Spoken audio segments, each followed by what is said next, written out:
Hi, everyone. Judge Andrew Napolitano here for Judging Freedom. Today is Tuesday, February 18. Well, at least in the U.S., it is Tuesday, February 18, 2025. Pepe Escobar joins us from Moscow, where I guess it's a few minutes after midnight. Pepe, a pleasure, my dear friend. Thank you for staying up late for us. Thank you for accommodating Always, our schedules. always a pleasure, Judge. Always a pleasure. Thank you. Before we get to your time in Donbass, from which you just returned, Yes. I want to ask you a couple of other questions about world events. Which produced the bigger reaction in Moscow?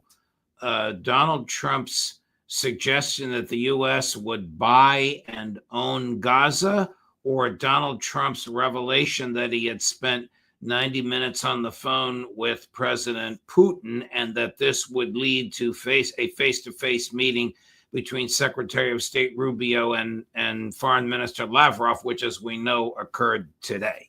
Long question. And okay, I could give a short answer, Judge. Ukraine, Putin, and Trump, because this is their war, as they define it here. Of course, they are immensely focused as well on Palestine, Russian diplomacy especially.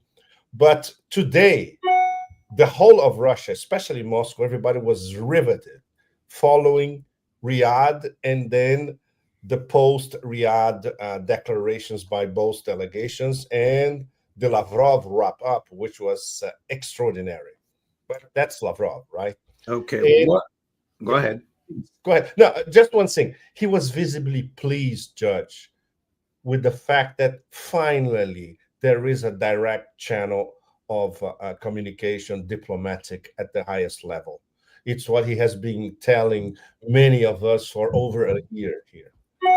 Basically, aside from his joy, what did he reveal? I mean, we understand that they really went back to basics, and that Yes, what they agreed on today was the size of their respective staffs and their respective embassies. I mean, I didn't even know that that was an issue. We're talking about stopping a war, and these guys are talking about, how many CIA agents are going to pretend to be diplomats and show up at the American embassy in Moscow, and vice versa at the Russian embassy in Washington. absolutely correct. Because this is today was about establishing trust, and establishing trust means no hidden regime change or Coral revolution style gimmicks in the background with these agents, of course. Hmm. So what Rubio said was also extremely interesting. He recognized that this was a groundbreaking moment. There were a lot of jokes here that Rubio did not dissolve in front of Lavrov, because Lavrov is wow. Lavrov is the Himalayas of diplomacy, right? Right. But Rubio Rubio, did not understand some of Lavrov's jokes. no, that was very interesting because Lavrov did not joke, apparently. Since he arrived in Riyadh, he was very, very serious, and so was Ushakov. They made a slight joke to the fact that the American delegation was very surprised when they learned that American businesses lost over $300 billion by exiting the Russian market. Obviously, they didn't have this information. So, Wow. and this is Trump territory, Judge. Follow the money. Right. Right. I know that they're not far from where I live, in Port Newark. There's I don't know how this could be, $100 million worth of Russian vodka sitting in a warehouse that can't be sold. So somebody lost money. The American importer lost money. The Russian exporter lost money. The Russian manufacturer lost money. But were the Americans? In other words, Marco Rubio is the Secretary of State. I know he's new at the job, and at this point in his career, he can't hold a candle to Foreign Minister Lavrov, who is the dean of foreign ministers in the world. However, was he ignorant of the fact that American businesses suffer? Does he believe the nonsense that the American press and American intelligence community, and to a certain extent his boss, the president, have mouthed that Russian economy has suffered under the sanctions, whereas in reality, the Russian economy is better today than it was 4 years ago? Well, it's crazy because the CIA, well, until what, a day or two, they were feeding all sorts of stupidities to Trump Team 2.0 about the Russian economy. And at least today at the table, of course, you don't have the details at the table. They Right. got a pretty good picture. And Lavrov said that explicitly. Now they have a much better understanding of our position, which in Lavrov speak means now they understand not only our geopolitical imperatives, but also our geoeconomic imperatives. And this figure of concerning American businesses losing money because they basically abandoned the Russian market was given by Kirill Dmitriev, who's the head of the Russian investment fund. And he's Ah. always in very good contact with American businessmen who are now begging him, literally, to go back to the Russian market. Well, this was a very smart move because I doubt that Donald Trump knows this number. And as soon as they report Probably to him, not. he's going to go, what? $300 billion? Exactly. Wow. So it was indeed a breakthrough moment in terms of okay, let's start from scratch. We are adults on the same table and go, these are you want to understand a little bit of Russia, these are the basics to understand Russia, and nobody better than Lavrov to explain them. And from I would say a security point of view, Ushakov, direct advisor to Putin. Did they speak entirely in English since Minister Lavrov is fluent in English? Lavrov is totally fluent in English. Ushakov, more or less. Dmitriev as well. We don't know, Judge, if there was instant translation. Probably okay. For certain stretches, yes. Okay. Yeah. So President Putin and the Russian delegation are ecstatic at the first meeting. Secretary Rubio and the American delegation are happy at the first meeting. Did they agree to meet again, or have they meeting tomorrow, or have they gone home?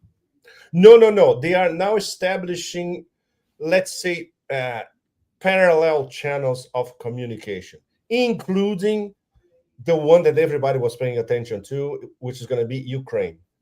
Ushakov said that Putin himself is going to designate his top negotiator on Ukraine, and the Americans are going to do the same thing. It's probably going to be a team on both sides. A top negotiator. Did Marco Rubio say, hey, Sergey, here's my cell. Call me whenever you want. I'm not Tony Blinken. Did we have something like that? No, Judge, because he was visibly intimidated. All the footage and all the photos that we saw, he looked intimidated. Yeah, but at least I was worried about that, but I didn't want to raise it. And as long as you have raised it, is that a serious issue? I mean, almost any foreign diplomat would be intimidated in the presence of Sergei Lavrov. The Africans usually are not. You know why? Because he immediately starts cracking jokes with the Africans. The Latin Americans, the same thing. In Southeast Asia, people, they're very affable with them. Indonesians, Thais, Malaysians, etc. But of course, after 3 years without talking face to face with the Americans, this is a new ball game completely. Okay. In fact, in the column that I wrote, I tried to frame it as the real beginning of a new great game. Because now we have both superpowers talking face to face and hopefully with mutual respect, which is something that I've emphasized over and over again. What went on in Valdai, Moscow, that you observed and participated in last week? You wrote a column about. This involved the PLO, it's involved BRICS, it involved Syria, it involved Turkey. What happened there?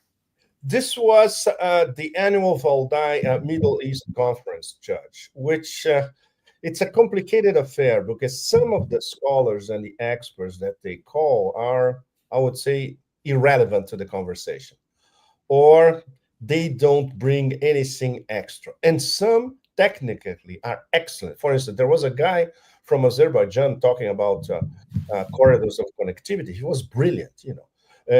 He coined the expression corridor mania, talking about Azerbaijan is involved in at least 13 different connectivity corridors with everybody, with Russia, China, with the Americans as well. So this was pretty good. The presence of Palestine was not what we were expecting.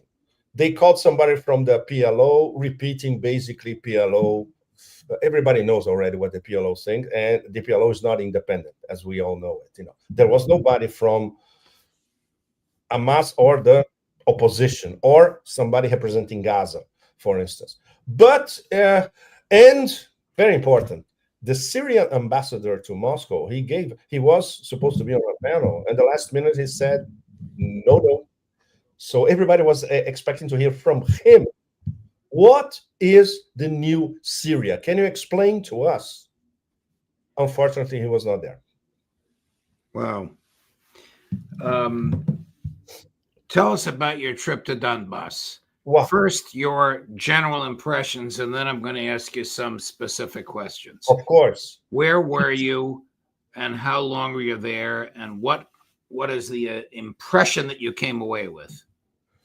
It was a very powerful, emotional experience. It was in the space of 1 year, since February last year. This was my third trip to Donbass, but this was 11 months after the last one, where I managed to go to Avdiivka, which at the time had been liberated only a few days before, and it was a very complicated trip because Avdiivka was still being shelled, and there were drones all over. Our FPV drone locators, they were blinking red all the time. And now was incredible. Of course, when you enter Avdiivka, it's like the set of an apocalypse movie. And you are right in the middle of it. It's total destruction everywhere. But now you see glimpses here and there of, for instance, they explained to me that each apartment block, they are all of them destroyed. The ones who are being rebuilt, they are rebuilt by a specific company from a specific Russian region with a timetable. It's public. And I managed to enter two of them who are already rebuilt in a space of less than 1 year. Very impressive. There are some shops. This is an area that under Russian law is Russia. Under international law is Russia.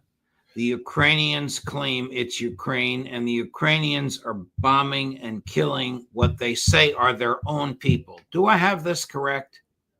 This area, this Avdiivka, Judge, I think the best definition of Avdiivka is a company town founded in where a big coke chemical plant was founded during the Soviet Union in 1963, and they had more than 40,000 people working at this town. It was part of Ukraine during the USSR, of course.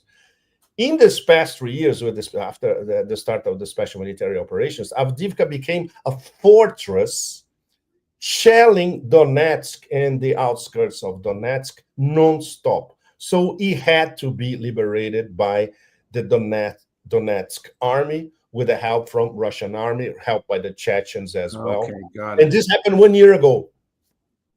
Got it. And I was there 2 days before 1 year of the liberation. So it was a very, very emotional moment, and a contraposition to the Munich Security Conference. Instead of going to Munich to see the war, you go to Avdiivka. Avdiivka, you'll really see the war. Did you observe, or did you learn of people taking shelter in two monasteries, one for priests and one for nuns, which, notwithstanding the religious sanctuary internationally attributed to houses of worship, like the Israelis in Gaza destroying mosques, the Ukrainians were attempting to destroy these monasteries in order to kill the people inside. Do I have this right? Absolutely correct, Judge. This was Sunday morning. We were in Avdiivka on Saturday, and imagine in the morning you are in the middle of a total destruction zone. In the afternoon, I was face to face with the Donetsk Philharmonic, with an opera singer out of this world singing popular tunes of the 1960s. So this gives us the spirit of Donetsk. It's a working man's town, but it's a cultural mecca as well. This Philharmonic is considered one of the best in Russia, and they are absolutely outstanding. Well, on Sunday morning, we went to Ugledar. Ugledar, just to give you an idea, it was liberated 4 months ago only. So basically, the Ukrainians were on top of a hill on the other side of the main highway, and they were shelling everything in Ugledar, in the outskirts of Ugledar, and including this particular monastery compound. It's two monasteries, a male and female, a church, and some convents around. And they showed me, which is something absolutely incredible. A female convent was bombed by 5 HIMARS in sequence, and a lot of nuns were killed. When you learn something, What would be the purpose of selecting this internationally protected and obviously non-military target, a convent with nuns in it? What would the Ukrainians gain by killing these nuns? nothing. It's terrorism. It's basically terrorize the population. Like, when I was still in Avdiivka, I was talking to two ladies in their early to mid 60s, and one of them had been a hostage in the basement of her apartment block for months, along with 10 or 12 other people. They were barely surviving. They had no water, no electricity, they had a small generator, and they were being kept there as kinds of hostages by the Ukrainian army when they were still occupying several of these apartment buildings. So it's the banality of evil expressed as terrorizing civilians, which the regime in Kiev is a master. This is what they do essentially. It is a terrorist regime, and including terrorizing their own citizens in Ukraine. Can you imagine what they consider rebel, like those traitors, Russian-speaking traitors in the eastern Ukraine, Novorossiya? So the bombing, the shelling of this monastery, which the church is absolutely extraordinary. And when you enter the church, not only it's beautiful inside, but there's still people living inside the church, around 50 or so. A few months ago, there were 250, almost 300, because it was the only safe place in the surroundings, even bombarded, because the church is more or less subterranean, unlike the monasteries, you see. So even if they were shelling, they were protected by living inside the church. And I still saw basically elderly people who are too afraid to go anywhere. They are living literally inside the church. You see their beds, there's a communal kitchen, and right in front of them, there's a priest, celebrating mass. What language is spoken there? Is it Ukrainian or Russian? Russian. They all speak Russian. They're all Russian speakers. Yes. Russian speakers, Russian culturally, Russian historically. Culturally Russian, exactly. Orthodox Christians, Russia. Absolutely. What is your observation about the movement of the front lines westward? I talked to commanders, and one of these commanders, we became very good friends since my previous visits. And he said that they are advancing steadily west in the direction of Pokrovsk. Once they get Pokrovsk, everything in front of them is open. There will be no resistance, and they can go anywhere they want, literally.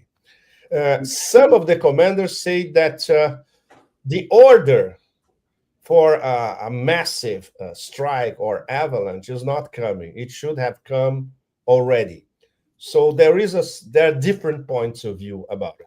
And other ones say, no, well, this is what we usually do.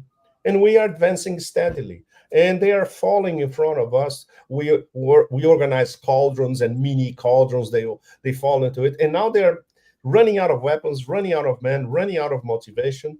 So, for instance, when we tried to discuss Munich Security Conference, and this was a few days before today's meeting in Riyadh, they were deeply skeptical. Most of them don't think that anything will come out of it. And they say, look, we, the front line, we are going to solve this thing. Were you able to glean from your communications with Russians in the Donbas their attitude about America, the American government, and the American people? No, this time, no, Judge, because I was specifically focused on in Luhansk, in Donetsk, seeing the first signs of normalization in both big cities of Donetsk Republic and Lugansk Republic. Lugansk now is a booming town, and Donetsk is the same. But you still hear the odd, loud boom in the middle of the night. It's still there, but it's not being shelled like 1 year ago when it was almost where it was. Do they know that the booms are caused by American weapons and American ammunition? Of course, they know everything. Technically, Judge, they know everything, especially in Donetsk. Donetsk is also a communication center. It's a connectivity corridor for the whole of Donbass. So they know where are the HIMARS, how do they get there, the Wunderwaffen coming from Europe. They know everything. Now, at least, you feel for the first time a feeling in Donetsk that it's slowly stabilizing, because now the front line is very far away.